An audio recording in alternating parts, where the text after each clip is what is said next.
Hello everyone, তো কেমন আছো তোমরা? আশা করছি সবাই ভালো আছো, সুস্থ আছো। আজকের ব্লগটা আমি বেঙ্গলিতে করছি, তো যদি ভালো লাগে প্লিজ সবাই লাইক করো। শেওড়াফুলি স্টেশন থেকে ফেরিঘাটের দিকে যাচ্ছিলাম, তখন এই মন্দিরটা চোখে পড়ে।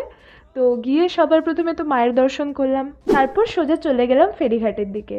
আর আমি অনেকটা সময় পর ফেরিতে ট্রাভেল করছিলাম, তো খুব এক্সাইটেডও ছিলাম, আর ওয়েদারটাও বেশ সুন্দর হয়ে গেছিলো। বাই দ্য ওয়ে, আমরা যাচ্ছিলাম ব্যারাকপুর দাদা বৌদি হোটেল ফর লাঞ্চ। তোমাদের মধ্যে প্রায় প্রত্যেকেই হয়তো এর নাম শুনেছো বা অনেকে এক্সপিরিয়েন্সও করেছো, বাট আমার এটা ফার্স্ট টাইম ছিল। ফার্স্টে আমরা নিয়েছিলাম দুটো ডায়মন্ড ফ্রেশ ফ্রাই আর তার সাথে কোল্ড ড্রিঙ্কস। দেন যেটা খেতে গেছিলাম, মানে অফকোর্স বিরিয়ানি। সাইড ডিশে চিকেন রাড়া বলে কিছু একটা অর্ডার করেছিলাম, আর এটা ওরাই সাজেস্ট করেছিল। দেন লাস্টলি আমার ফেভারিট ফিরনি।